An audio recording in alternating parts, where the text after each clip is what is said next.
Sure. AED is an acronym. It stands for Automated External Defibrillator. I have one in front of me right here. It's a machine that all of our deputies use here in Defiance County. Everyone has one in their cruiser to assist us with administering CPR at scenes where somebody may have gone down with a heart attack or some kind of cardiac problem. Sometimes we're at a scene before EMS is there, and the sooner we can get somebody help with one of these, the better. It really cuts down on response time. Again, with the deputies being on the road all the time, we're at a scene sometimes 2, 3, up to probably 10 minutes before an EMS squad gets there. Time is of the essence when it comes to assisting a cardiac patient.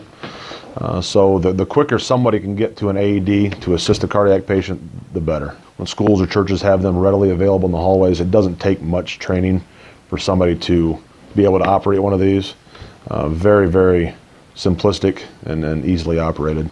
Somebody at the scene can grab one of these and have it operating within 1 to 2 minutes, more than likely.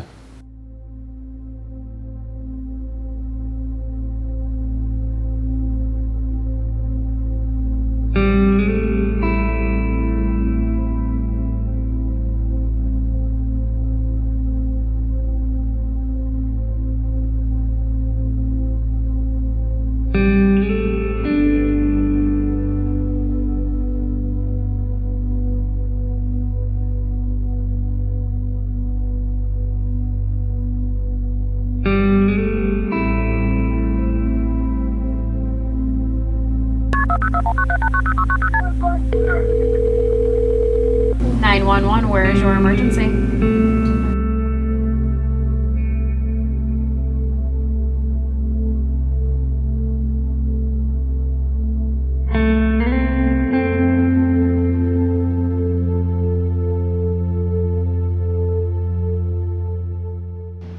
Emily and I were in Grand Rapids shooting some pictures with some other photographers, and we actually came back because we were missing a memory card and we were checking on it because it had some important photos on it. She went out to her studio, we both did actually, out to her studio, which is detached from Emily's parents' house, and I had to go to the bathroom. So I went from the studio to the house and came in the house and was in this kitchen right here. As I came into the doorway, I saw Becky standing in the corner of the kitchen, and she was on the phone, and she looked a little upset, obviously frantic, and pointed down at Tim, and I immediately knew that she was probably on the phone with 911. I did CPR for 11 minutes before the first responders got there. The sheriff's deputy had the AED, which was great because I knew that that was going to give him a better chance if he needed a shock to get that shock as soon as possible. I was at home with my youngest baby. Remember getting up thinking, oh no, it's CPR, we need an AED. The squad is about 10 minutes away from the residence we were dispatched to. So got in the car, drove over. As I was pulling into Mr. Buhop's house, the deputy was pulling in right behind us, right behind me.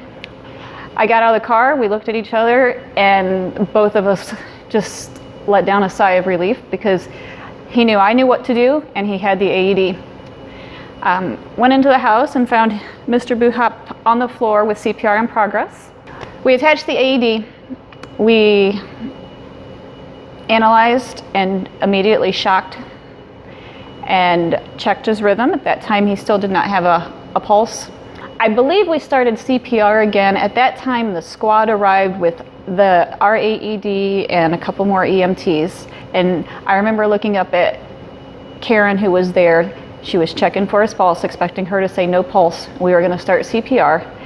And looking at her in complete wonderment after that shock, she says, he has a pulse.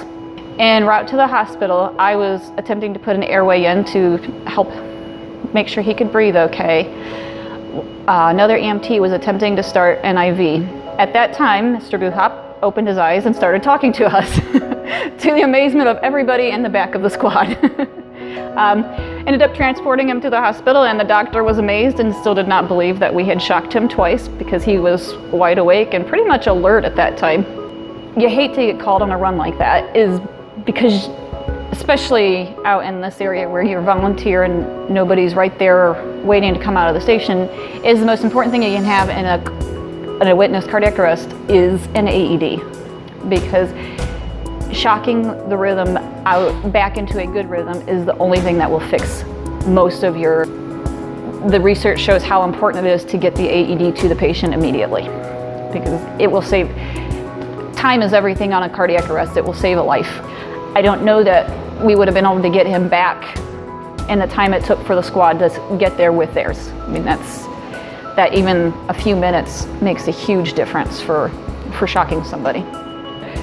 When the deputy got there on that run, he and I swear I could have hugged him. I looked at him like, thank God you're here. I believe those words probably came out of my mouth, and he probably looked at me and said, oh, thank God you're here. I'm thankful for Andy, which knew CPR. I'm thankful for the Sheriff Department that had an AED. I'm thankful for the Fire Department being there and saving my life so I could enjoy my grandkids.